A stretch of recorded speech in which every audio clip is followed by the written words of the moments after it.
Good evening, everyone. So let me just transist over the wherever that button is. Good evening, and I very quickly need to fix that box, and then I will be with you. So it does it every time. Don't know why. Stupid thing. Should fix it now. You should see it on screen. There you go. Perfect. So, hi everyone. Thanks for all joining me. It's a few of you. I thought I'd ask where you all are, and you're all answering. It seems that you're all over, which is a good thing. I do need to pre-warn you. I am babysitting a parrot, and he's chirping off in the background right now. So my apologies if he gets too loud. He don't really talk as such. So it's just lots of weird and random whistling. So if that happens, my apologies. So hopefully you've got loads and loads of questions. I've got loads and loads of announcements to do, but I'll do them a little bit later on once your questions dry up. I do have my drawing board to entertain you, those that mock my drawing, etc. It is absolutely red hot here in the UK today. So it's just got to start getting through some of your questions, I suppose. I don't know if you noticed that the bit at the start we hit 100,000 views on the channel, so I'm happy about that, and hopefully the next 100,000 will roll in just as frequently as this one. So thank you for everyone that is part of the channel, that is subscribed, and you take the time to watch the videos and like, share and comment as per. So thank you everyone that's saying congratulations. So it's you guys that make it happen. So let's crack on, eh? Let's see where we are. I'm here for as long as you want. It's one of those things. If there are no questions after half hour, then I will just turn off and go and sit in a very muggy garden and sweat out. So I'm trying to stay cool right now. I've got my water beside me. I have a new key light up here. I don't know how hot that's gonna get. So but it's all coming together. So the first question I see there is Hazel's question. And I know that you did just bonk it on Facebook for me. My phone did notify me of it. I didn't get a chance to read it, but I can see that you've put one here.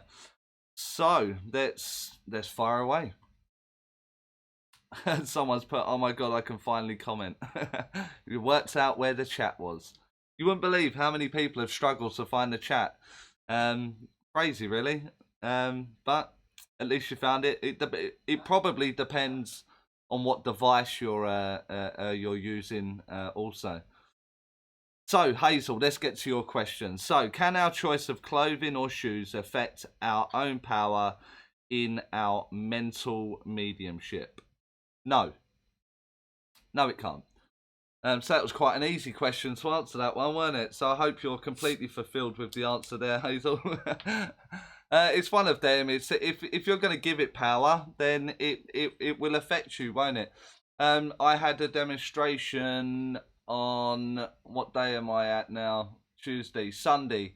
I was in Royston, and it was very, very warm here in the UK on Sunday, and I should be wearing trousers, shirt and tie, and sparkly shoes, and it was just so warm that I just decided not to wear the tie. It was just one of those things, and I ended up doing an address on it, because I actually feel that I would be a better demonstrator if I was allowed to wear my tracksuits and my t-shirts and my beanie hat, and I would be more at ease with myself.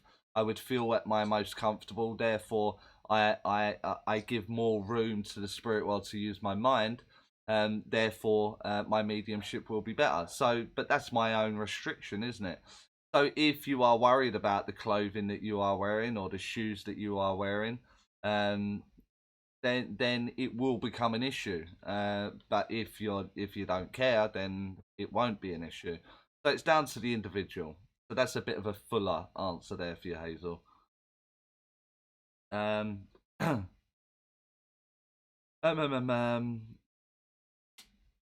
is there any other questions? Everyone's still telling me. Oh, by that you mean colours, right? Okay, I didn't see that part of it. So,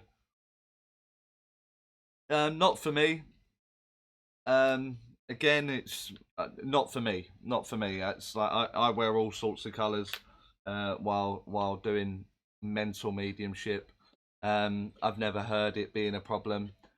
Um, a strange question there, Hazel. I'm more intrigued by what led you to the question.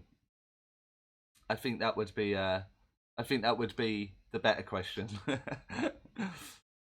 Okay, you are everywhere, aren't you? So I'm just gonna say hi to everybody, and that way it just I'm not gonna be sitting here going through giving individual shout outs. Deborah says, I would like to know if you believe in archangels, Charlie. Not in my style, Deborah. And I understand that there are lots of people that talk about this in the philosophy and what have you. But what I try to do is not give it any kind of avatar. And what I mean by that is I would rather work with the energy as a purity without having to give it a label. It's a very human way of thinking by giving a name to someone or a image to someone. And in that process of working with the essence of the energy of the spirit world, by seeing or feeling a name or an outfit as such, requires energy, and will almost dilute my mind slightly. So I prefer to work with the essence of it. So the term or the label archangel, not really for me. But I do appreciate that lots of people do have that belief and they do want that avatar of an angel. It's just not something that I require. I hope that answers you. Do you believe in them, Deborah? Is it something that you're into? Whoa, God, that just jumped a huge amount now. I'm gonna have to try and find where I was now. There must be a setting that can fix that. Um,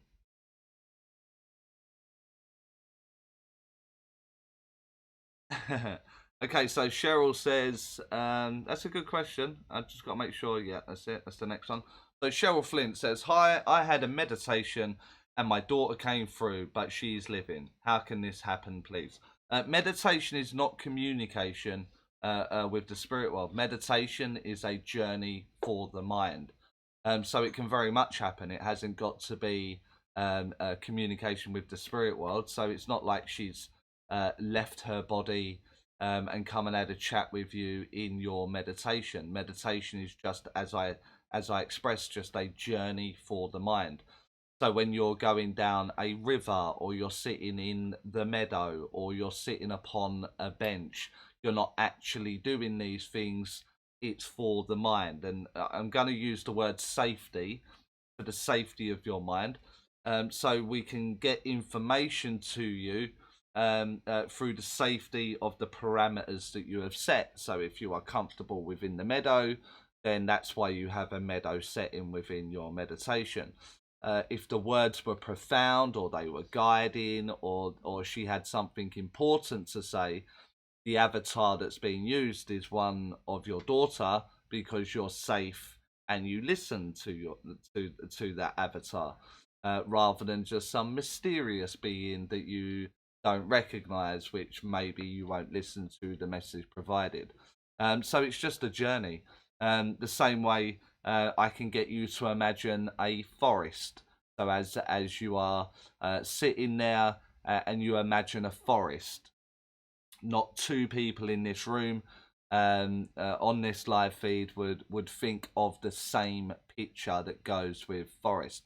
And so your mind starts to fill in the blanks there, keeping you in a place that you interpret as a forest. And so where your daughter's come through is not that your daughter has actually come through. It's just part of the meditation. It's part of your inner voice speaking. I don't know what went on in the meditation, but I'm sure I'd be able to give you a form of interpretation for it. But it's nothing magical there, and not the spirit world. Cheryl, I hope that answers you. Da, da, da. Where have we got? Question. Cool, that's a big question. So Tim asks, some sitters seem to require no evidence and say they already know their loved one is in spirit. For others, it seems no evidence is enough. How do you find the right balance for each person?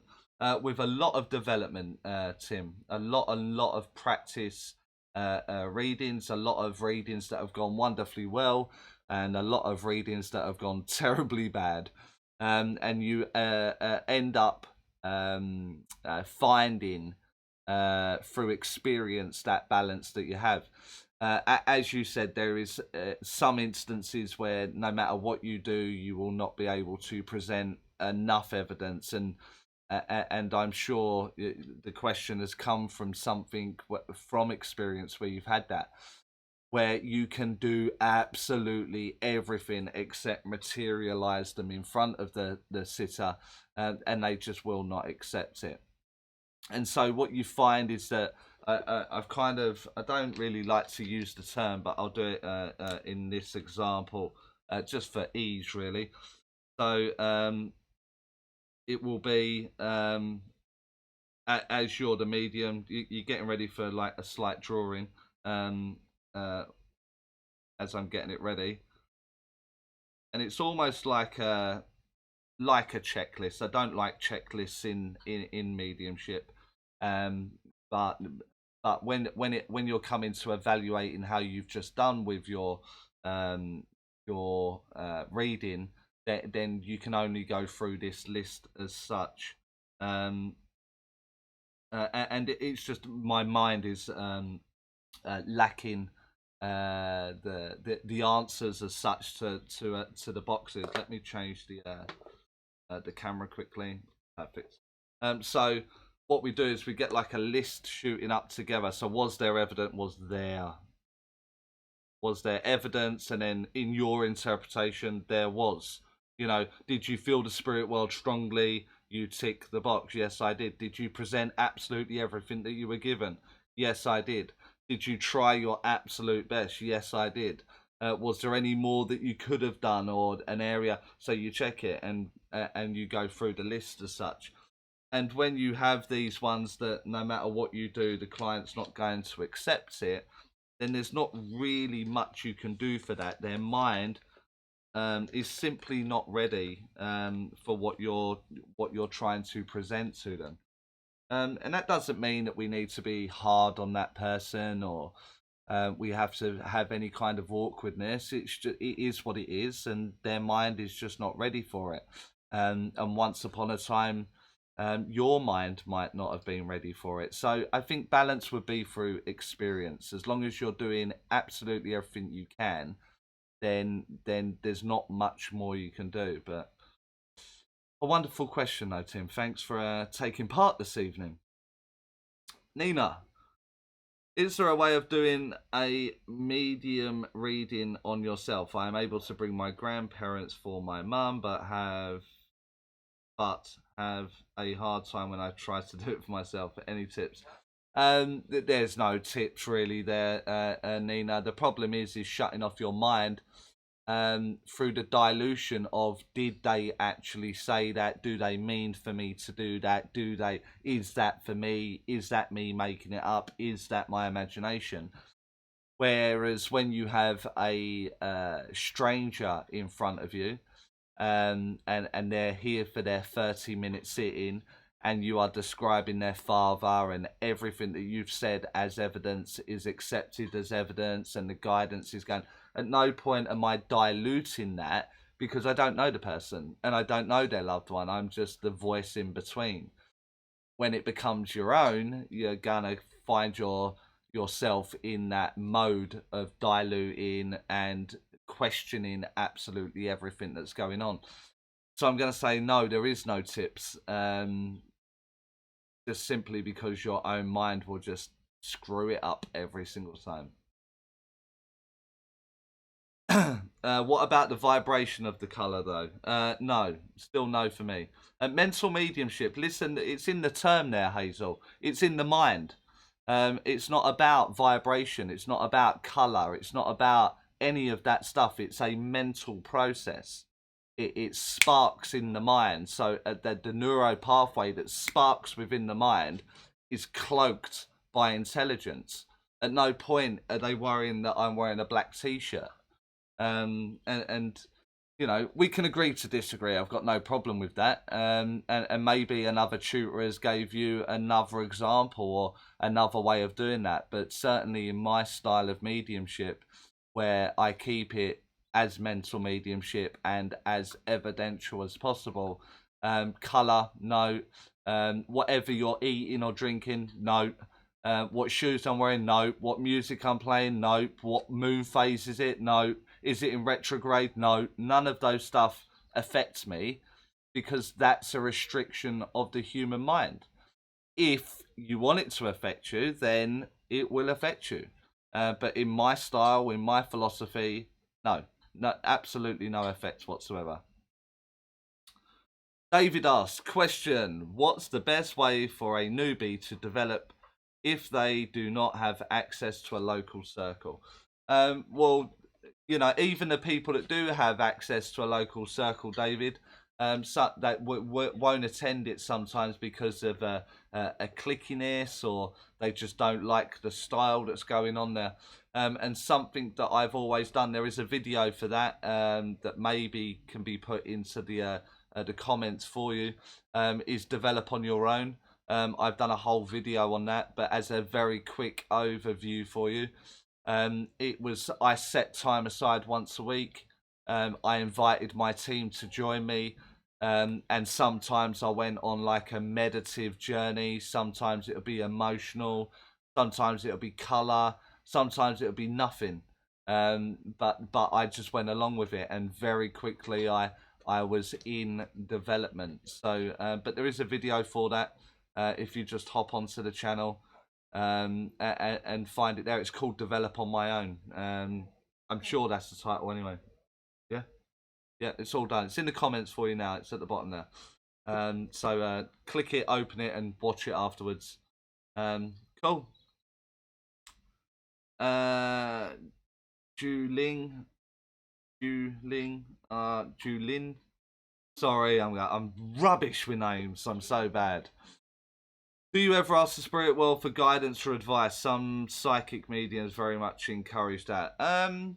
I do, but again, it's the problem I have with it is that I think maybe there's a little bit of wishing and wanting in amongst that. You know, so what do I want help with? A lot of the time, people will want things like monetary or success or relationships, that kind of stuff. And I forget to ask for that kind of stuff, and I don't really think they're on standby to sort of offer that kind of, but it kind of removes the purpose of the journey that we call life, doesn't it? So I don't really. However, I do need to put a little however on the end of that. If I'm about to undertake like a new job, or I'm about to work with someone, or I currently work with people, or you get the gist of where I'm going. Intuitively, my gut, your instinct, whatever you want to call that, I kind of follow that. So some things can be really, really bad in one example and then wonderfully good the next week, and vice versa, and all that kind of stuff. So I probably look for guidance in that moment. Should I take this job on? Should I be doing this? And so on and so forth. Then maybe I would look for guidance there, but certainly not where it's like a very personal aspect like money, relationships, or general success. I don't. But maybe others do. This responsibility. In your Zoom class, you had us only get 5 pieces of evidence to land a communicator. Is this basically what you do on platform? After practicing this, I found it to be razor fast, but not sure if it's luck. Well, of course it's razor fast, and of course it's going to get your communicator much quicker. That's why I brought it to class. um, and yeah, it's razor sharp. From a platform dependent on my audience, as Tim suggested earlier. Some clients, some evidence is not required, and others evidence isn't enough. You'll find that as a collective of where you're working from a platform. So sometimes it can be 3 or 4 bits, and they can be really dialed in. Sometimes it can be 7, 8 bits, maybe a bit loose. 7 or 8 bits, really dialed in, because of the comprehension of the collective audience within the room. And every dem is unique to the dem, because the ingredients within the room are different every single time. So I adjust accordingly. Julin, but I remember you said you keep yourself closed when not channeling. Okay, it's not. I don't like the word channeling. Yeah. If I'm not working for the spirit world, I'm shut. I'm closed. I'm shut down. Whatever term you want. Yeah. And that is right. And if anything's going on in my life, in all honesty, Julin, it's to do with the spirit world. It's every minute of every day, whether it be YouTube, whether it be creating videos for viewers, whether it be readings, demonstrations, teachings, Zoom classes. Every minute of my everyday is the spirit world. So I'm pretty much working all the time. So looking for guidance for me would not be someone that's just sit in circle for once a week. But as a general, but I am, if I'm not working for the spirit world, then they're not getting in. And so even I need a few hours off here and there. Been extremely busy of late. Finding it very hard to maintain diary. So I'm looking at what can go, and see from there. I'm gonna have to make adjustments for next year. I'm getting older. I'm feeling it a little bit more.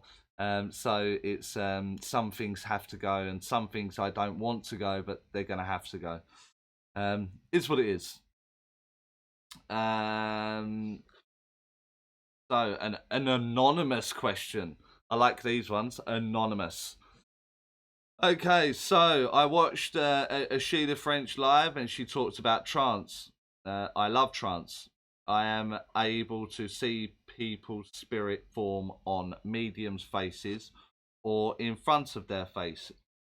Sometimes others can see it, but sometimes it's just me. Sheila said that if it's just one person who can see the spirit, then it's being seen clairvoyantly. So does this mean the spirit is there working with the medium? But I lost that. Where'd it go? Where on earth did that go? But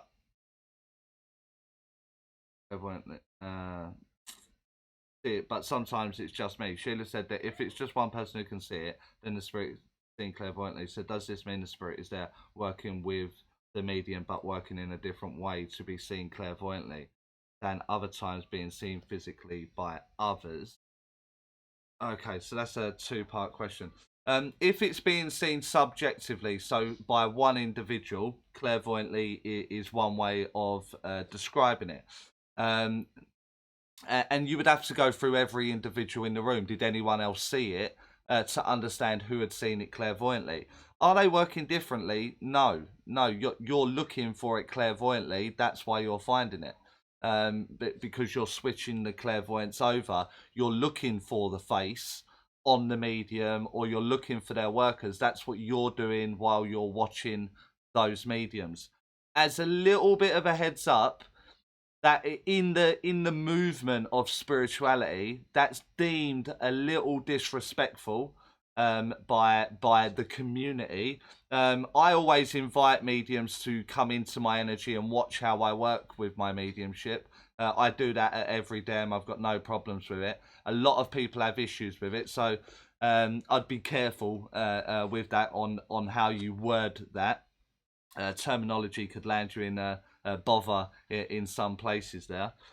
And now for the second part. So it can be subjectively to you, but there may be other clairvoyants in the room that are also watching the face or the medium working to see said face. So, or clairvoyantly, or we call it subjectively. You're seeing it within your own mind. But seeing mediums, but working in a different way to be seen clairvoyantly than other times being seen physically by others. Also, why do they to be seen physically by others is not mental mediumship. That is physical phenomena. If everyone in the room is seeing a physical manifestation of a spirit person, that is physical phenomena. What that means is that you don't have to be clairvoyant to see it. That one person in for the first time ever, as every other member in the room, if there's 50 people in the room watching the demonstration and all 50 see the manifestation of the spirit person, then that falls under physical mediumship and physical phenomena. So that's that bit done there. Also, why do they come through clairvoyantly sometimes and physically others? It depends. Again, it depends what's going on in front of you. So if they're coming through clairvoyantly, as I said at the start of it, you're watching it clairvoyantly. It's not that they're coming through any differently. You're looking for it, so you may be looking for it differently, but it's you that can only interpret it. So it's subjective. So it's not that they're doing it differently. You're looking for it differently. And it's like anything that you're doing on your phone. I can jump onto my phone here, and I can go to my Bose app, and I can load up Bose, and I can listen to my music through Bose. Or I can go to another app, and I can go to my music app, and I can listen to my music through my music app. There's two different ways of loading my music up, but they both achieve the same thing. That's exactly what you're doing with the mediumship. What's the difference in how spirit work, and can I see them on mediums' faces to when I see them in front of the medium's face? One is transfiguration. That's the term that you're looking for there. It's a little bit of a grey area, and a little bit of a controversial subject. In my own opinion. So all those people that are going to jump on my inbox and give me a load of grief for this question and answer on this very subject, do one. It's my opinion, okay? Overshadowing is the overshadow, and I think it needs its own bracket for overshadowing. And that's where the light that we've got here, I've got a little light here. Let me show you here. Where I can turn it up like this, and so what happens is the spirit world can manipulate the light that is hitting on my face and use that to produce an image as such. Let me set that back. All right, isn't it? Yeah. Transfiguration it is when it's usually a very physical phenomena that takes place. So it's like a mask that happens, and it sets just in front of the face. So usually a form of ectoplasm or a form of energy will leave a part of the medium's face, maybe the nose, the mouth, and form just in front of the medium's face, where they will impress and pop out. So anyone sitting beside the medium, either side, will see the mask that goes over the medium's face for the spirit world to manipulate. Overshadowing is a manipulation of the light. That's how that works. They're anonymous. So that's all the differences. One's clairvoyant and subjective. One's physical phenomena that you're talking about, where anyone I can pull in off the street can see it. When you're looking for it, you will find it every single time because you're looking for it. So if you're looking for it on the medium, you will find it on the medium because you're searching for it subjectively. If everyone in the room can see it, then it's physical phenomena, physical mediumship, therefore it's there. If you're looking through the shadowing of the face, that's an overshadow. And if it's being impressed in front of the medium's face, then that's transfiguration. I think that's clear. I think that's clear enough. But huge areas of debate, huge areas. And I think they need to be broke down rather than just go mental mediumship, physical mediumship. Yes, I do believe in them. I assume that was the angel question. That's absolutely fine, Deborah. You know, I've always said to people, if I speak the process that goes on in my mind sometimes, I think people would think we're all crazy. I mean, even normal people, you know, normal people go through some weird stuff in their head, don't they? And so if my information, if I was comfortable getting it from cartoons, maybe Disney, that would be fine, wouldn't it? It would be if a little bird comes down, a little Disney bird, and sits on my shoulder and tells me everything I need to say, and everything comes out correct, then I'm listening to the Disney bird. If you're doing it with angels, if you're doing it with famous people, if you're doing it with fill in the blank, but you're getting it right, no one else cares. No one cares. So just each to their own. And if you believe in them, then you work with them. I'm sure your work will be better because there is a full belief there. I prefer, just in my own philosophy, just to keep it easy, simple, without any kind of avatar going on there. So hi everyone, saying hi still. Hi Charlie, you're the best. Thanks very much. I became aware of my abilities in 2008. They opened up strong. I mean, I was hearing people's thoughts and seeing spirit everywhere. Then my mentor told me I was too open. It filled me with fear because I was unsure and I was just learning.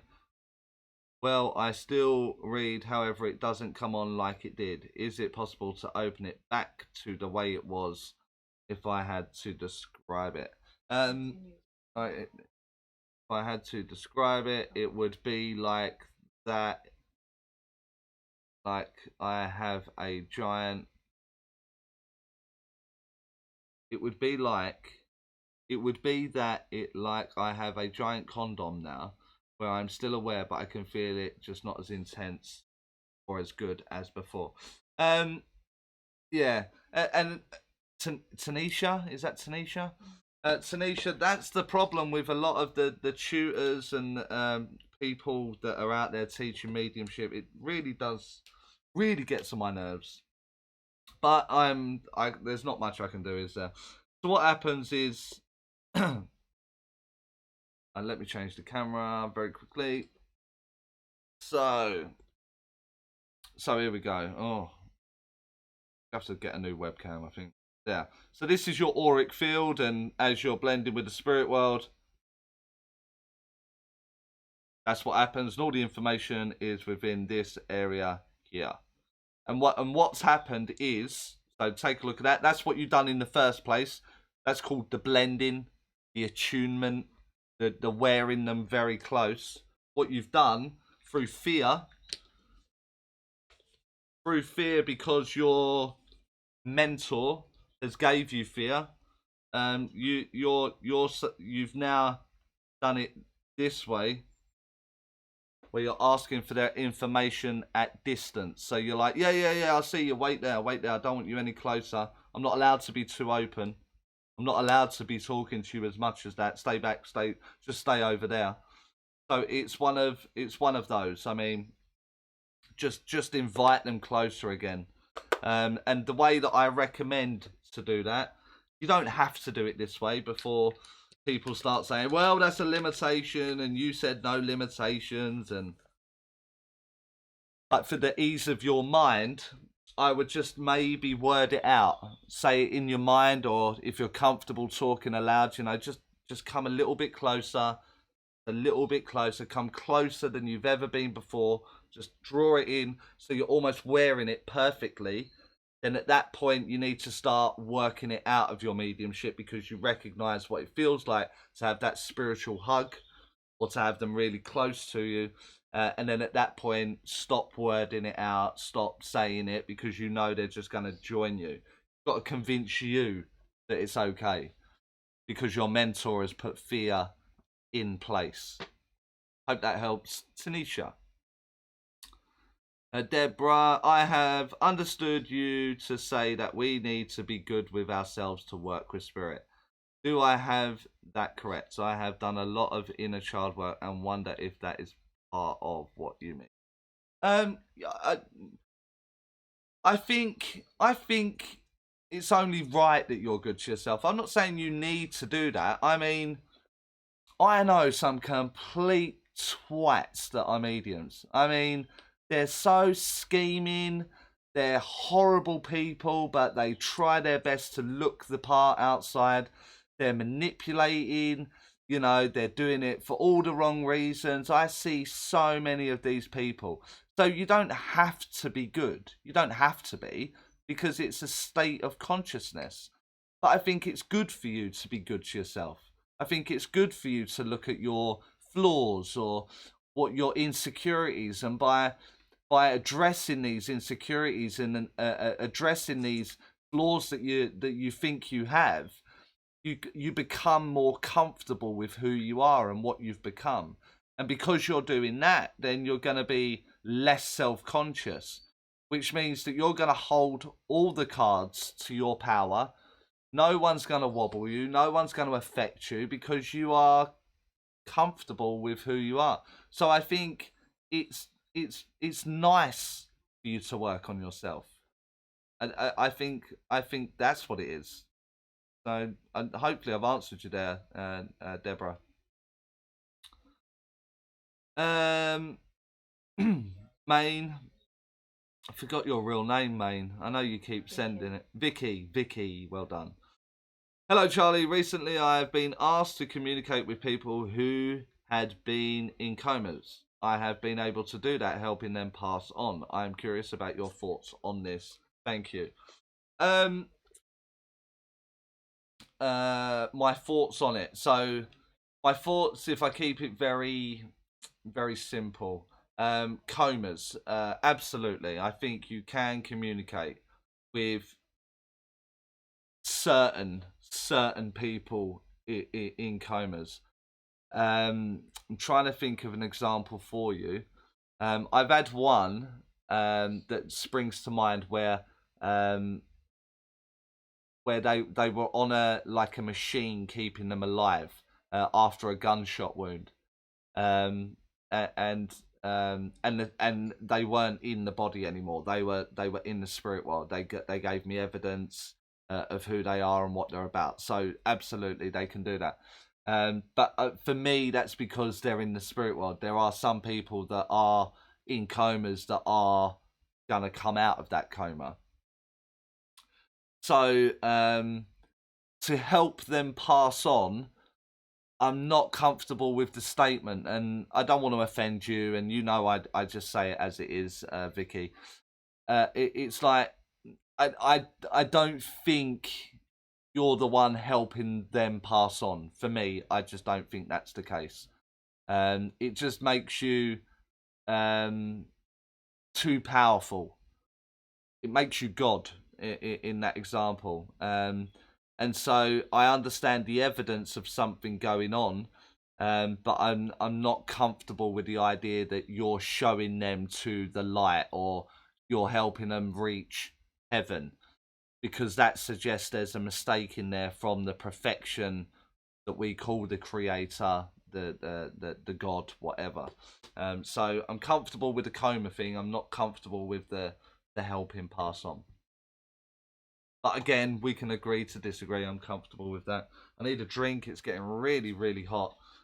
So I'll have this drink, then I'll give you my announcements, then we'll crack on again. So let me change camera so I can see what I'm doing. Zoom classes. There's the camera. I don't know which one to look at now. I have to take a photo of this setup. It's absolutely ridiculous, the metal work and everything that goes on to get one of these live feeds up. It's a joke. Anyway, Zoom classes. September the 4th. They're all on the Facebook page. They're all on the website. But I need to do these shameless plugs. It's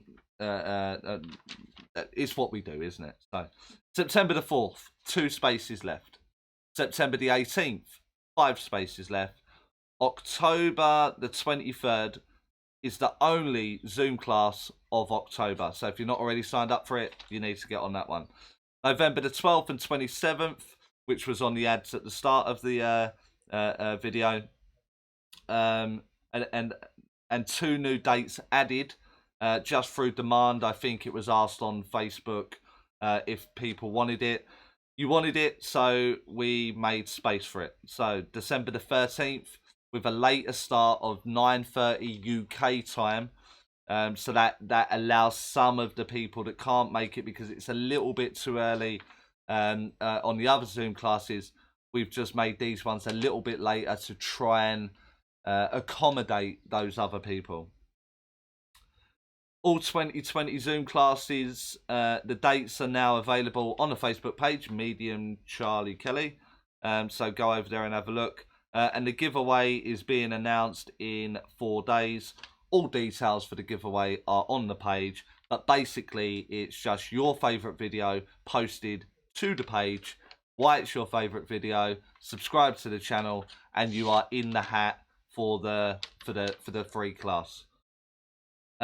There is a huge announcement.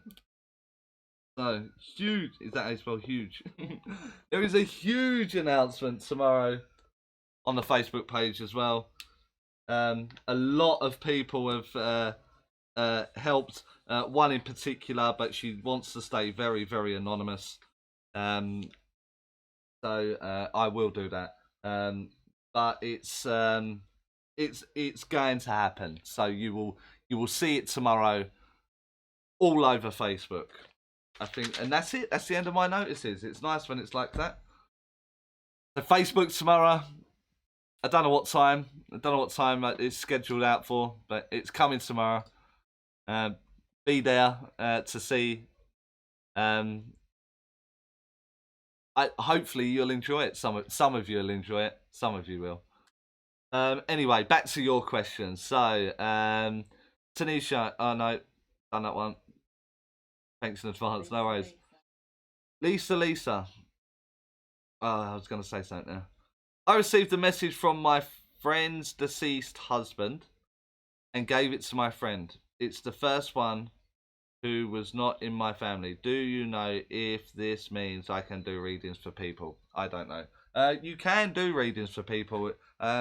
You are not chosen to do readings. You are not a golden child. You are not one of the brotherhood.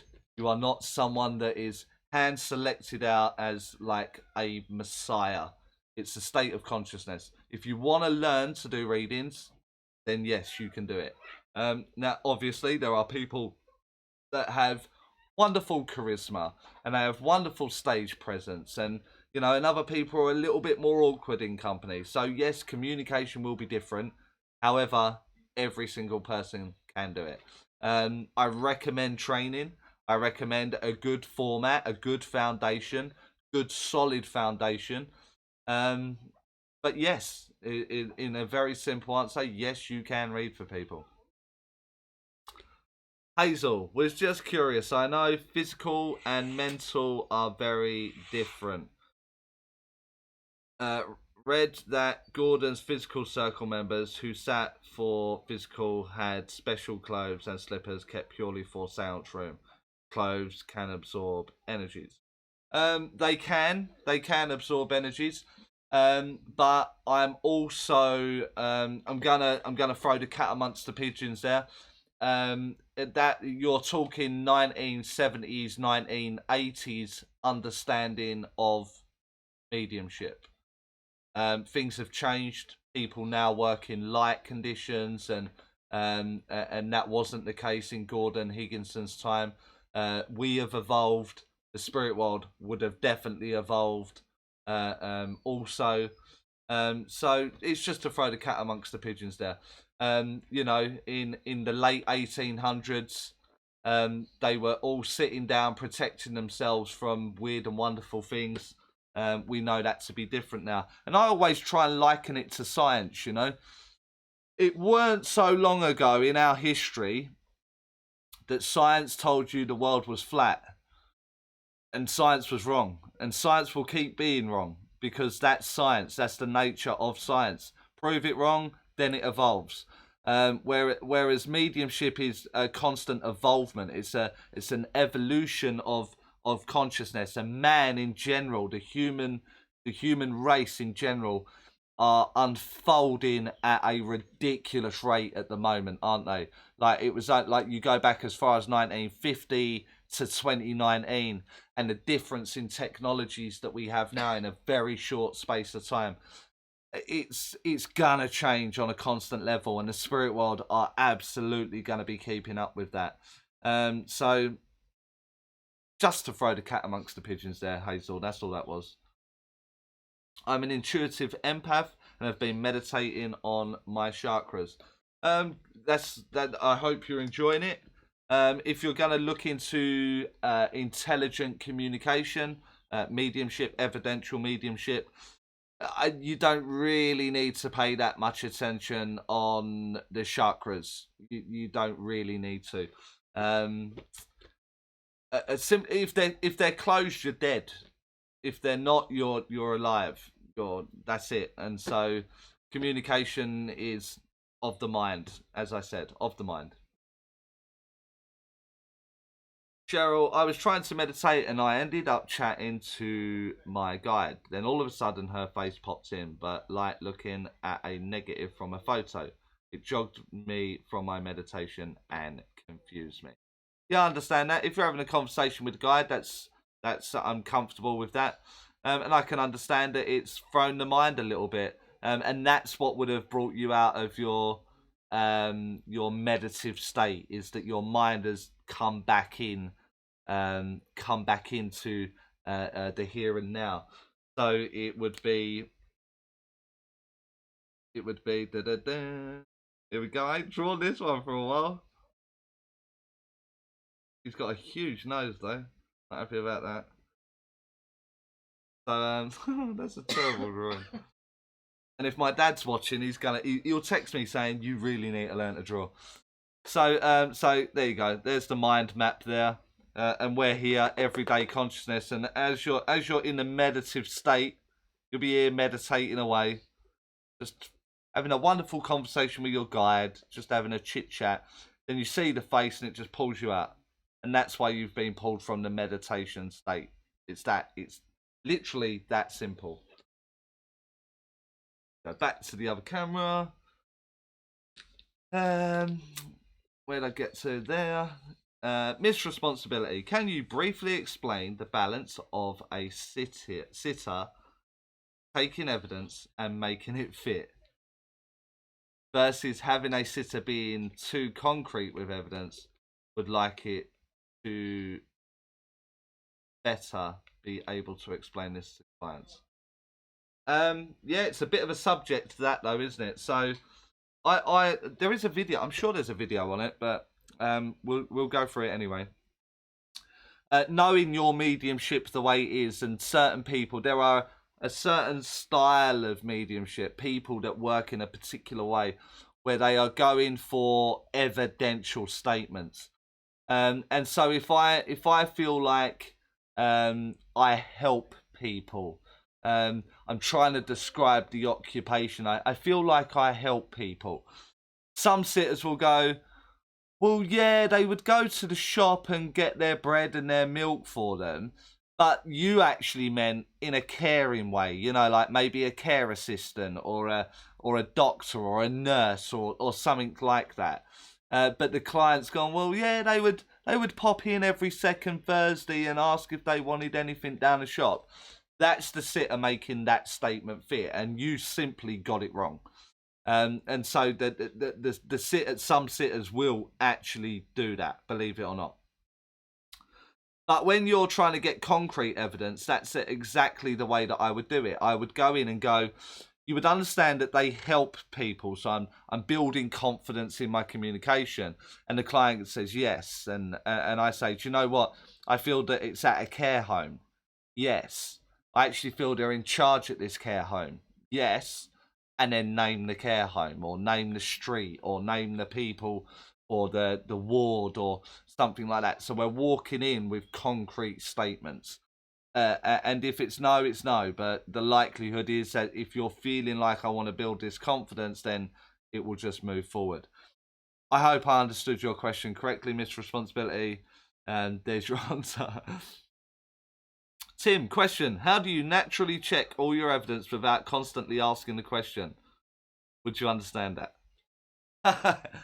Yeah, I get what you mean. I picked up a terrible habit last week that someone keeps pointing out to me on a daily basis. So when someone understands it, I go, perfect.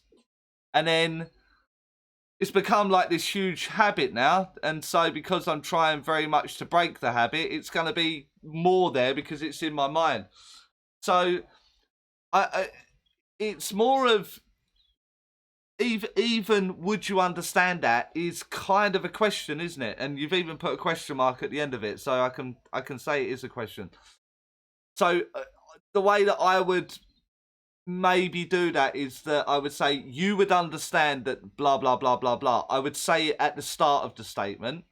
So I'm not doing it at the end of every statement. So, and you would also understand, you would know, and you would absolutely confirm that he did this or she did that.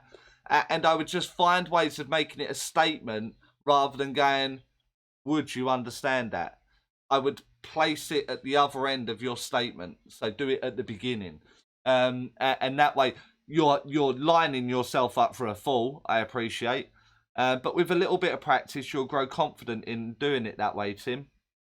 And with it, it's freedom of your mediumship because you absolutely trust it at that point. Because you're developing it to put what would be a question, but as a statement at the beginning. Again, it's dependent whether it's one-to-one or a platform to what the way that we do our presentation, because I need to present the person to a collective or to an individual, and there's various ways that we can do it in that way. But that's how I would do it. I'd make it a statement at the start, and that way you're not always asking, would you understand that? Ian Robinson, hi Ian, nice to see you. I'm well, thank you. David, thanks Charlie, I'll look for the video. Sure, it's literally above your statement, David. Your comment. It's been added there by the admin, Carol. Lisa, I love your work and straightforward approach to teaching. The world needs more Charlies, less of the BS and more honesty. Yeah, it's the way it is, unfortunately. But you know, I am one of those mediums without it sounding arrogant or egotistical in any way. I am one of these mediums that I have worked all weekend, and I will work all week. I will be creating content on Mediumship for the channel. I'm discussing it. I'm in talks with people. I then come home and I'm demonstrating. And while I'm demonstrating, I'm then sorting out the next stuff that's going on. And then I'll come home at the end of the week and I'll be flying out the country to go to Geneva and do work there, to which I'll come home and go straight into a full diary and work it again. I'm someone that's out there just doing it. I'm working the platform constantly. And there's something a little bit frustrating by these people that do a job every sort of 4 to 6 weeks. And they're not really on the platform 4 nights a week. And they're not doing readings every other day. And they're not teaching every other night. And yet they feel that they can have this very strong opinion and they place themselves on some sort of pedestal. And they think that you're doing nothing and all that kind of stuff.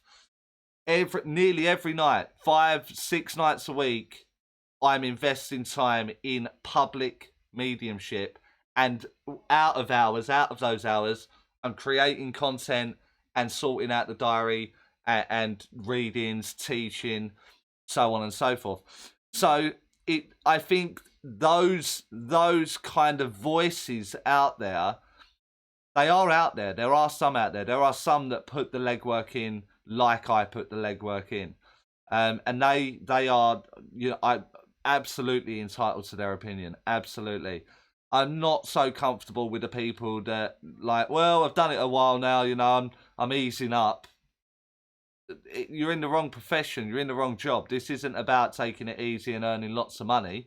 This is hard work, and it's constantly evolving. You take your foot off the gas for a month, you're going to know the difference after the month. So it's one of those. I'm out there doing it, and I'm trying to dispel the myths that have been created to keep these people in positions that they've been in a little bit too long. So thanks, Lisa. Can you see angels? You can. You obviously weren't right at the start there, Mark, because Deborah asked me the question earlier about angels, and my own philosophy is that I don't use it in that way. But at the start of this live feed, it's the way we translate the information, that essence of energy. And if you are someone that likes the idea or wants to work with angels in that blank, then you will absolutely see it. So the answer is yes, you can. Have you ever seen physical mediumship and transfiguration, the same thing? Have you ever seen physical mediumship done and not questioned its authenticity? Woo! Woo! Okay, so I've seen all the big names, I've seen all of them. I went to one the other night actually, and I really enjoyed the other night. Although the energy wasn't great, and although it wasn't manifestations out the floor. What did occur was very genuine. I really enjoyed the evening. I really enjoyed it. And I wish they were more like that medium that I saw the other night. I wish they were like that. I will always question its authenticity when I'm being shot in the face with a water pistol, or I'm being hit round the head with a trumpet, or I've been injured in some way because I'm sitting in the seance room, or floorboards are creaking, or there are doors in the room for no reason to have the door in the room, but you're assured that they're locked, but you sing at the top of your voice and you've got loud music playing in the background, and I'm not going to hear the door open. It's put it in a room where there's one way in, one way out, lock the door, seal the door, with Velcro. Do it with Velcro. And that way the authenticity will be done. Have I seen transfiguration? It can be done. Transfiguration is something on its own for me. You can sit purposely for transfiguration, and there are some fantastic transfiguration. Don't see it so much nowadays, and you don't see it so much nowadays. Physical mediumship is on a bit of a bad ride at the moment. Hopefully it gets over that. But while nonsense continues within some of these seance rooms, the bad label will go with it, won't it? So I just hope the ones that are dishonest are found out sooner rather than later. That's what I hope. And when and if it's exposed at that point, I hope they're chased away from the community. I hope they are never made to forget it, for tarnishing the spirit world. for tarnishing it. Again, my opinion, they're gonna have to answer for that, and if they do know the spirit world, they know they're gonna have to answer for that, and who knows. So I have seen physical mediumship, yes. I have seen transfiguration, yes. When done properly, it's amazing. It is amazing. Okay. Mr. Responsibility. I know you and others recommend Silver Birch books, and this may get me in trouble. But I didn't like much of the philosophy. It seems dated and judgy. Can you explain what exactly you like? I agree with you completely. I think it is very, very dated now. But you have to bear in mind it was wrote in what, 19... Oh, gonna get me in trouble. 1930s, early 1930s, late 20s, early 30s, up until 1981, something like that. So very dated, very, very dated. But the philosophy of being as one, the philosophy of natural law of cause and effect, reap as you sow. It's explained in millions of ways, and I absolutely love it. I agree. It's very. But the problem is with trance, the spoken word of trance, is that no matter what you do, it has an element of the medium's mind in play. Now, whether that be 1% or 99%, there is an element of the medium's mind there. And so what I absolutely guarantee, you know, if I'm ever fortunate enough to have the money or the time in my diary to do it, what I would love to do is to go to somewhere like Brazil and do trance mediumship, and then offset everything that's culturally about trance mediumship in Brazil. Then go to South Africa and show you the difference between the dilution of the medium's mind encroaching on the trance mediumship in South Africa to that of America, to that of Australia, to that of the UK. And I will show you in like a documentary on how the cultural differences impede the trance work. And so that's when I'm much more comfortable being completely, well, you can't be completely out of it, but I'm more comfortable with the idea of being further and further away from the idea, because that encroachment of the mind, you can see in trance, you can see it, you hear it on the words, and so it's something that would have happened in 1920s to 1980s with Maurice Barbanel, of his surroundings, of the people that he was associating with, the founder of the magazine, the Psychic News. He was working very closely with Estelle Roberts and Gordon Higginson, and later on the SNU, and it's influenced by the surrounding. So I like the fundamental of Silver Birch, but I completely agree that there are some things I completely disagree with. Absolutely. But the best for their time. For their time, they're the best books for that time. And you can't buy a decent book now, can you, on someone? On someone's mediumship? They're too busy telling you how wonderful they are. They're too busy telling you that I walked across a field and the knights joined me from the war that took place. And now I'm amazing, I am chosen, and I will do this for you, spirit world. Rubbish, absolute rubbish. So I'm not even gonna put it in the energy. But I would like to read a good book of today. Yeah. You're in trouble with me, Miss Responsibility. Straight up. So you're in trouble with me. I'll get you back for that one. Anyway, moving on. Lisa, changing my question. I don't necessarily want to be a medium. Okay.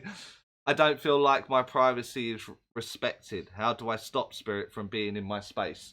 You literally that. You just ignore it. You just what you can only be aware of the spirit world if you are looking for it consciously, subconsciously. Curiosity will open that doorway so that they'll be in. However, if you don't want them present, then please leave me alone. Please leave me alone. I think it was you that spoke about chakras earlier. You can use these very ritualed ways of doing it, of closing down the chakras or putting yourself in a box or in a dark room in the mind, and that will stop it. Or just say, leave me alone. Just leave me alone. And they will absolutely honour that. If it's persisting, it's because you are continuously looking. And it's that simple. That's, if you Google spiritual principles, the personal responsibility, principle number 5, you will find that everything within your auric field is your responsibility. So if the spirit world are in your auric field, it's because you have invited them into that space. And I totally agree with that principle. I don't know how that... Kali Lotus. What are your thoughts on direct versus indirect mediumship demonstrations? In other words, which comes first, the communicator or the sitter? Does it matter? For me, it doesn't matter. If... Let me have a drink.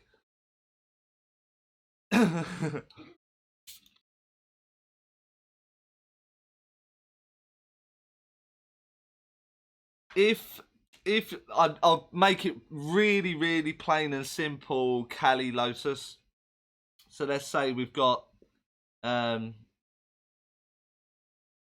I mean this is really basic, but so I can answer your question properly, hopefully you will understand it.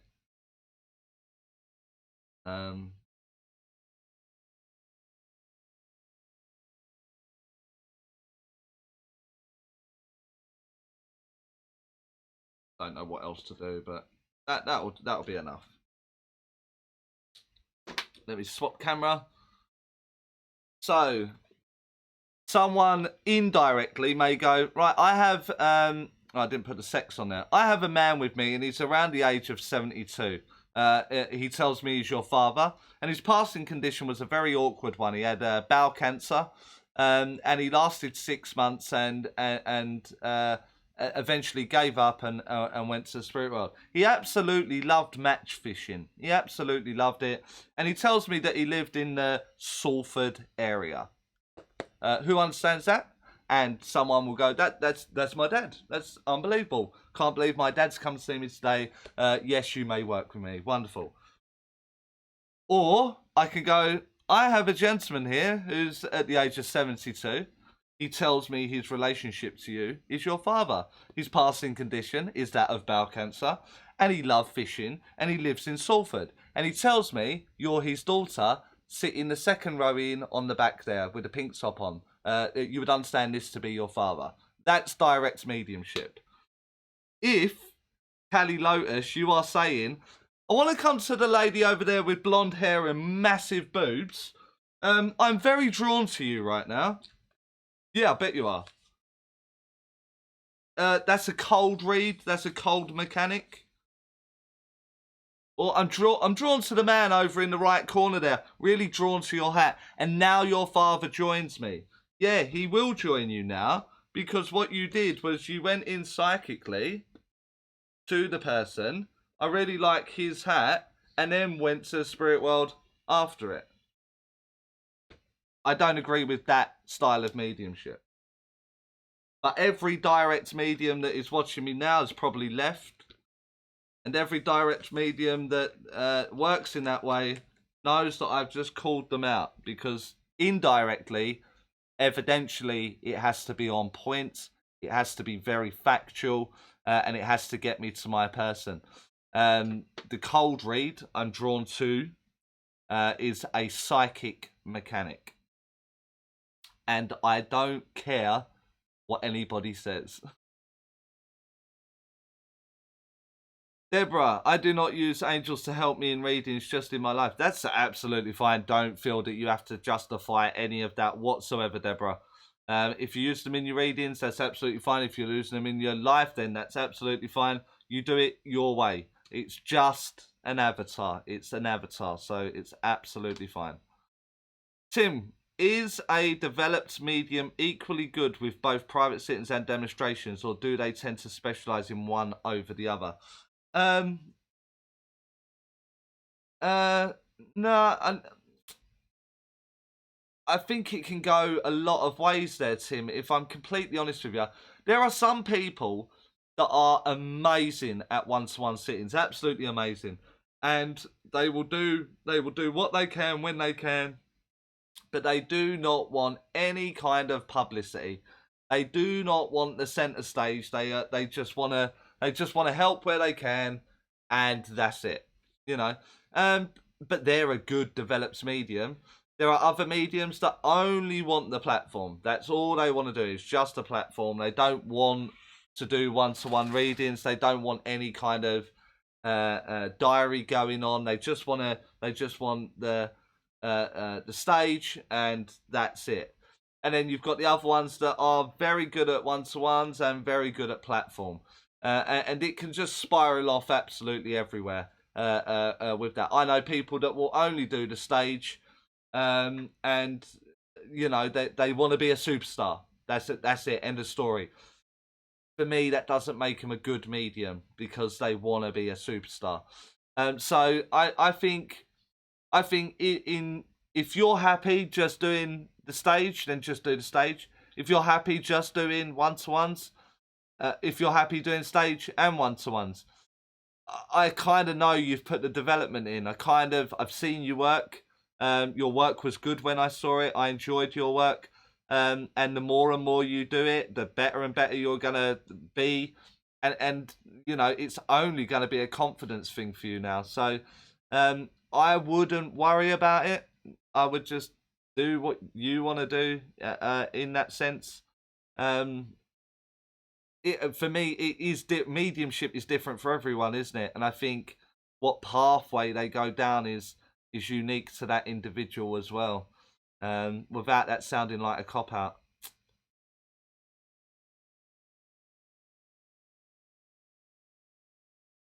All right, yeah, Vicky, I see what you're doing there now, and I see that it took a while to get down to the bottom there, so my apologies. It just jumped again. Honora, so good evening, Honora. Hi, Charlie. Let's say you were going down the road on your Honda and you saw this picture or video of a man polishing his new car.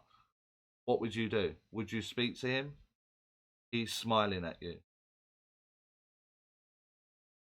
Let's say you were going down the road on your Honda and you saw this. Speak to him. I don't understand the question. Honora, do you mean like real life? I'm driving down the road, real life, on a Honda, and I saw a guy really polishing his new car, and he was really smiling at me. Would I speak to him? I probably would. I'm an idiot like that. I talk to everyone.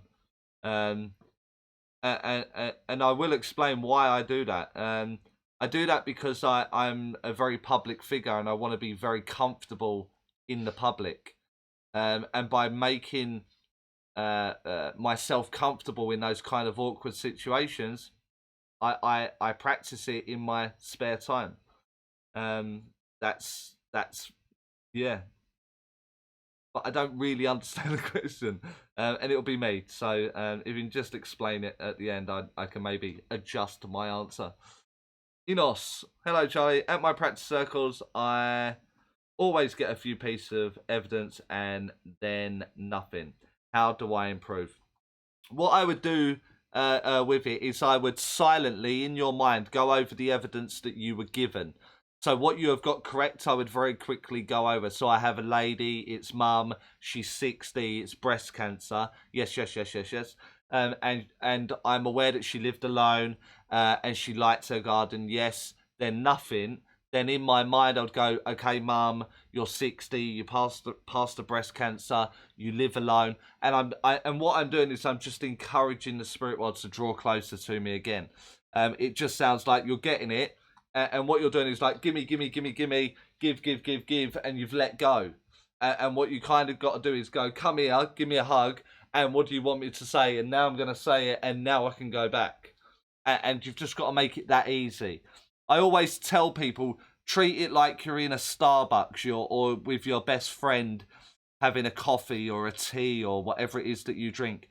And the next time you do that, monitor how the conversation unfolds. Just monitor it.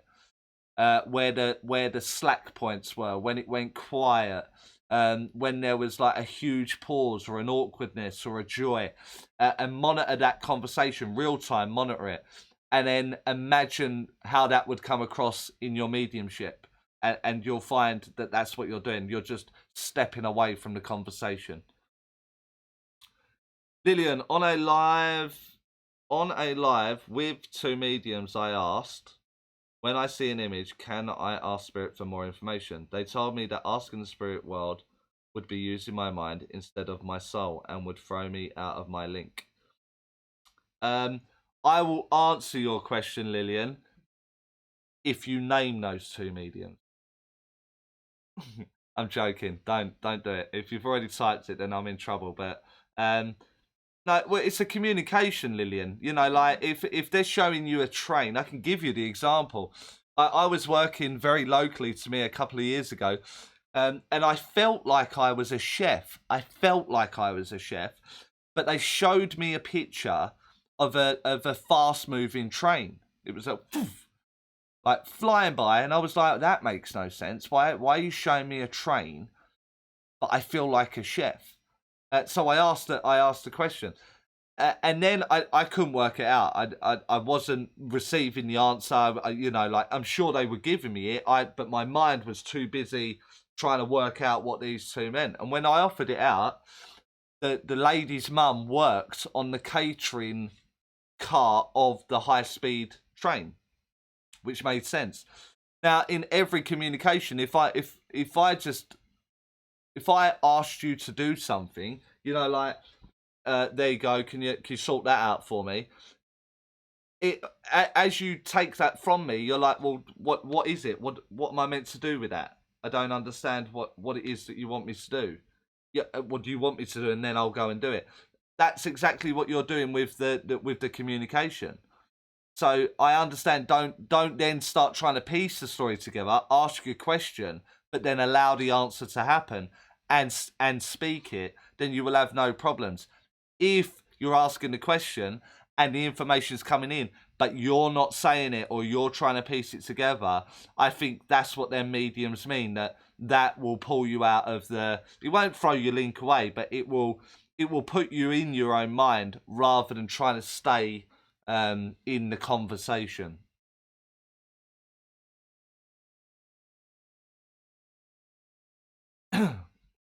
I'm happy for you, Hazel. So Hazel says, I'm happy you said the word evolvement. I love teachers who admit that their own mediumship is constantly evolving. Mine, for me, on a weekly basis, but you have to bear in mind, like I'm on the platform so often. I'm working so much that I try to listen. I try to understand what the spirit world are presenting, and therefore my mediumship will evolve because I'm getting closer or quicker or sharper, whatever it is. So yeah, it will always evolve, always. Later, my guys came in to tell me to use the same channel that I use to receive information from them. Yeah. So that was Lillian saying that. Yeah. Again, it's one of those things. It's like it's the terminology, and it's just something that I don't use that terminology myself. But I move my mind to the spirit, and the spirit world are there, and I get the information. You're saying move your mind to that channel, and that channel will give you the information. Absolutely. Inos, my guys never show up to assist at my practice circles. I ask for their help to improve communication, and nothing from them. I'm sure they are. I'm sure they are there, but you're just looking. Your guides will be here. Let's say here. Your guides will be here, and you're looking from over here. They're out of your view, and so I can see up to here, and they're in your awareness. So what they're trying to teach you is that use a different kind of way of looking for them. Sometimes it may mean taking a step back to move forward, but I think it will benefit you. Look for it in another way. Don't always look for the visual. What you're looking for, a visual may be best in a feeling, and vice versa. Lillian, perfect is a great word. I agree. But now it's one of those where I'm very, very aware of it, so it's just going to annoy me. Good picture and sound. Thank you, John. Oh, Dick jumped again. Alright, okay, so need another drink. How long we been going? An hour and a half. Flies by, doesn't it? Does it fly by for you lot? What part does a spirit use to communicate when there is no physical body? Good question. Consciousness is the answer, and that's why we blend the consciousness with the consciousness. Consciousness. Responsibility. Who teaches the teachers? How do mediums that have been learning 10, 20, 30 years still develop? I can only speak for myself, responsibility. Who teaches the teachers? Well, a lot of teachers nowadays only need one workshop. They only need one trance workshop. They only need one mediumship workshop, and then they're superstars. So then they go out and they get themselves 10 students. And then those 10 students learn from that teacher that's only had one workshop. And then in 5 years' time, those 10 students that were originally there have had 5 of their own students go out and get 10 of their own students. And 10 years down the line, you have very poor mechanical mediumship. That's how that happens. Mediums, my circle, my development is almost daily, demonstrating constantly. I learn from students. I learn from questions. I learn from the real-time scenario of mediumship. I go away, I look at it, I look to improve it, and then I go and improve it where possible. So that would be my development. I don't know with other people. As I said earlier, I know mediums that maybe work 10, 12 times a year, in and out of the country, and that's it. They don't do any more platform. They don't demonstrate. They don't work. So I don't know how those people go on and develop on a regular basis. I don't have the answer to that. My own is my circle is my real-time platforms, my real-time readings, my real-time teaching. Deborah, I have evolved since listening to you. Was taught there are portals, bad spirits, demons. I have come to believe now that we create these out of mind and negativity. Do you agree? Absolutely, I agree. Absolutely. I mean, I agree with the demons, the bad spirits, the portals, and all that negative stuff is created from the mind. I can't agree whether you've evolved or not. I don't know. Only you can answer that one. But you seem to understand that you have, and so next stage, and it will just keep on evolving and keep on evolving. So Kimberly, you don't like client-centered. Don't know what is when it is a private reading, then it is psychic. I just joined the live feed. When it's a reading and it's a one-to-one session, it's absolutely not psychic. They are there for communication. I move my mind to the spirit world and I go and get their loved one. At no point do I talk about the client, what's coming up in their world, any questions that they want to ask are not being asked. I do communication and I prove the loved one is in the room with me. So no, they don't get psychic in a one-to-one reading. In Kimberly's intuitive spiritual sessions would be psychic. Mediumship, evidentially proving, is mediumship. Every day of the week. Thanks, Charlie. I will try that, Enos. Honora, no, Charlie, that was a clairvoyant experience that I saw. It was like watching the telly. I was shocked, but I could still see where I was going. this big moving picture of a man polishing his car. So you're asking me, if that happened to me, would I go speak to him in the image? Absolutely.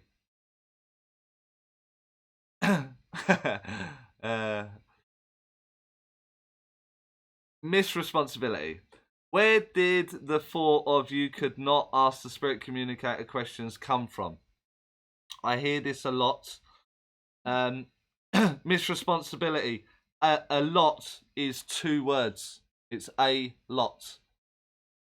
Just as a grammar correction there. And I know that will really, really annoy you.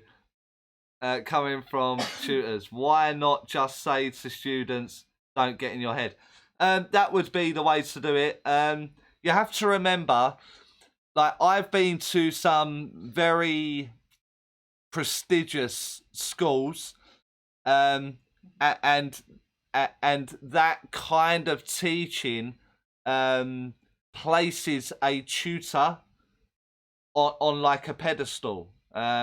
Like, don't talk in your lunch breaks. You're not allowed to speak to the students. Don't converse.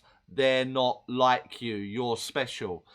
And so by saying don't ask questions of the spirit will actually consciously and subconsciously stop the student in the early stages from asking questions. But not only asking questions of the spirit world, but asking questions of the tutor. So it's like whether they're consciously doing it or not, it's suppressing the students there. I can go to said prestigious school now, right now, 10 years later, and there will still be students that were students when I was there 10 years ago, through the suppression of keeping them where they want them. And alright, that was the first clairvoyant experience I've ever had. I see lots of pictures that are more like photographs in black and white. I haven't seen anything for a while now. Just ask for it. Just put it in your intention. And it hasn't got to be in black and white. You're expecting it to be black and white. Maybe your childhood is of memories and all the memories are on photos that are all black and white. However, it can have colour. So just allow the colour to happen. When someone passed from Alzheimer's or dementia, it's like they still have it. Why can't I get them healthy? I get bits and pieces of information that makes no sense. Absolutely just me. They will initially step forward with the Alzheimer's or the dementia, but the moment you have spoke the statement, it no longer holds value. So they will not be presenting dementia or Alzheimer's. You are holding on to it. Because it holds no value now. You've said the statement, the client has agreed, therefore we can move on. So you have to be holding on to it. You have to be. That's the mechanic behind that. Because the spirit world are intelligent, why would they then persist with it? Because the ailment, dementia and Alzheimer's is that of a physical body, and they are now spirit and intelligent. So you have to be holding on to that. That's funny. Deborah saying, I wasn't asking if I had evolved. I worded that wrong. I totally agree. I was messing around with you, Deb. Messing around. Kimberly, thanks, no problem at all. It looks like we're at the end of the questions, so this is your quick call in to get any last questions that you've got. I am absolutely melting. Any last questions? Get them in there now. I'll give you a little bit. I'll do another quick bit on this while if you're rounding any more questions up. Zoom classes, September the 4th, September the 18th. Only one in October. And that's because I'm working constantly. I could only get that one in, or there would have been more there. So October the 23rd. November the 12th and November the 27th. And 2 new dates added on December the 13th and December the 19th at a later time. Don't forget about the giveaway. And don't forget the big announcement on Facebook page, Medium Charlie Kelly, where it would be really helpful if you like that page for me. Subscribe on the channel if you aren't subscribed already. Share it, get it out there. Tell your friends, your fellow mediums, your fellow circle members. Let them know it's there. Ask them to subscribe. because we hit that 100,000 views this week, which is wonderful. But I do want it to grow. I do want to get more intensive with it. I do want to try new things. As I said, we have new key lights now. And new bits, but I'm spending most of the time outside at the moment, but I'm getting ready for when it gets cold, windy and rainy, and bring new things to the channel. I'm always there for suggestions. If you want to suggest something, I will try to present it, providing it's got value. Then I will try to do it. And I can't stress enough. Look out for that announcement. I couldn't think of the word. That announcement tomorrow on Facebook, on the Facebook page. I was taught. So Kimberly, I was taught that platform demonstrations could be client-centered or spirit-centered. So first identifying who the spirit is linked to was defined as client-centered. That's if you're working directly, Kimberly. It's not the way that I work. I work only with the spirit world, and then when it comes to a point where I've done all my evidence, I ask whose loved one this is. Someone will put their hand up. Then I will continue with evidence. But that's the way I've taught myself to do that. Tim, thanks for your time and answering questions. You're an excellent teacher, and you will be an excellent teacher yourself, Tim. If you keep bringing questions like that forward, and you keep your mediumship going the way it's going, you will be you'll be a really good ambassador for the spirit world also. And I'm sure that's our goal at the end of the day, being the best voice that we can and the best ambassador that we can for that we know as the spirit world.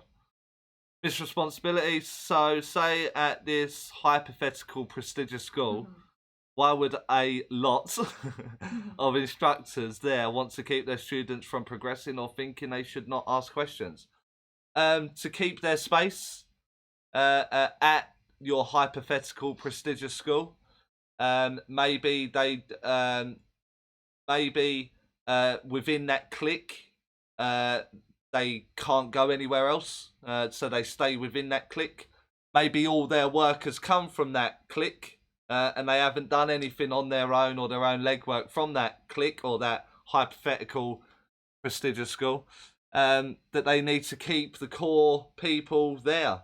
And you've only got to look at certain elements, workshops, residentials, hypothetical, prestigious establishments, and there's always a core. There's always a core. No matter where you go, there's always a core. And the core are either there because they haven't progressed, or they stay there because they're learning every single time. It's one or the other. 10 years later, you can't be learning if you're still in the like paddling pool. Hypothetically speaking. Hazel, just signed up for a bunch of classes. Looking forward to working with. Oh, you signed up for my classes. Cool. I look forward to working with you too. Thank you so much, Charlie. See you on the 4th. I absolutely will see you on the 4th, Deborah. I look forward to it. Thanks, Charlie. Thank you, Honora. Is the lights that are making you sweat so much? I don't think so. It actually tells me on there. No, I don't think that. It's really muggy. It was like 34 degrees here earlier. And the UK's terrible when we've got weather like that. It's just so muggy, just like so close. But I can't feel any heat from this this brand new light, which actually I got from the what do you call that? The funds from the PayPals that people send in. I forgot to promote that as well. So the PayPal is still up and running. If anyone wanted to put a cup of coffee into the PayPal, it just goes on bits of equipment to go back onto the channel. Then question, inspired by you today, I sweat like a maniac when I work, nerves or spirit or both. For me, it's the blending of spirit. For me, I think that's what people would call nerves, but I think we mistake nerves for that attunement or that blending with the spirit world, which the old school terminology for that would be the raising of the vibration, or raising of the frequency to meet the spirit world. And I think in the atoms moving faster, the frequency moving stronger, that speeds up. You've only got to do that with your hands and they start getting hot. So the friction's taking place. So I think it's the atoms blending, colliding, causing a heat explosion within you, making you sweat. Charlie, I'm going to have to watch the playback. I totally forgot about this. Lorraine, that is just not good enough. You will have to watch it twice.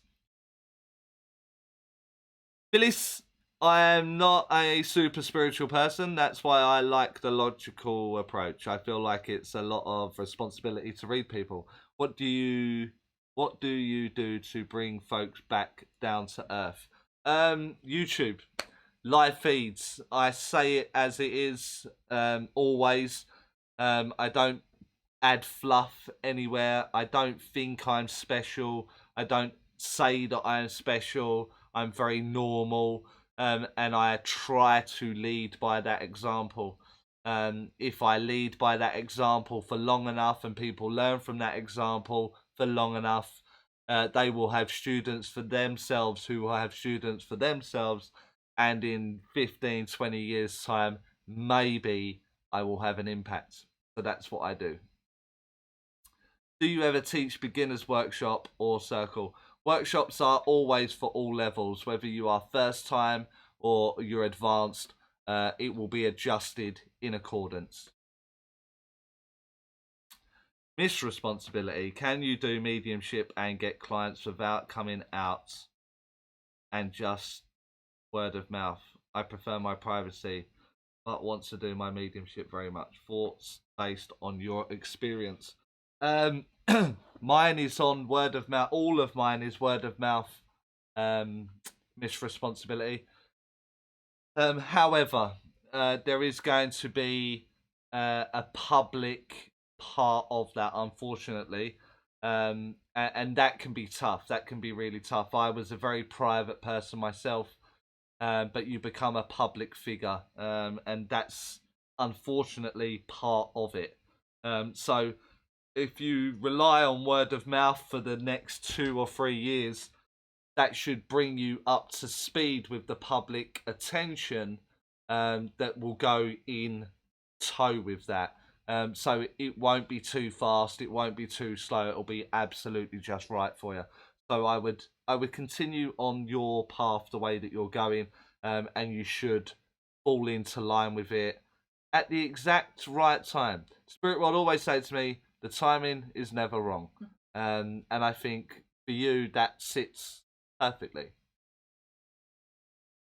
Do you ever teach beginners? Yes. Carol, can you please put the PayPal down? And she's put the PayPal down there, so that's for everyone. You know, it has been very, very kind of people on the daily, not daily, on the videos. We bought the Sigma art lens, and so that's why you get that nice crispy quality with a bokeh in the background. So the glass the viewers paid for, they paid for the lights. Is there anything else they've paid for? That's it. So the light and the lens. Thank you, as always. Thank you, and that's through donations. You've been all very, very kind. Your other comment: if I had only 17 readings a year, I would go through withdrawal and miss spirit too much. Absolutely. Yeah, absolutely. It's my everyday, so I totally get what you mean. Some people would say it's too much. It's too much. But it's fine for me. It's good for me. Leave me alone. You do what you do. I'll do what I do. And we'll meet up at the end and see what we achieved. Cool. So I'm going to round this one up tonight. Thank you so much for joining me this evening and bringing all your wonderful questions. As always, I need to be quick. I need to be sharp. And I do enjoy it. I do enjoy some of the ideas that you do have. And I also like the idea that I've gave you something to go away to think about. If you have valued it in any way, please like the video when it goes onto YouTube, or like it now if you can do that. And share it if you want to share it into your groups and whatever. It really, really, really does help the channel when you like and comment on the videos. And it just gives me an awareness out there. The algorithm should pick it up and go from there. Just waiting for that algorithm to explode at some point, and the channel will be where I think it should be. But in the meantime, it's the slog. It's the development of the channel. So I will get another date up soon. Hopefully I will see some of you on Zoom classes or at demonstrations, and in the comments on the upcoming videos. Don't forget that announcement tomorrow. I'll see you all next time. I'll leave the ads running for you for a moment if you need any of the dates. If not, just visit the Medium Charlie Kelly Facebook page where all information is there. So for now, I will see you all next time. Good night.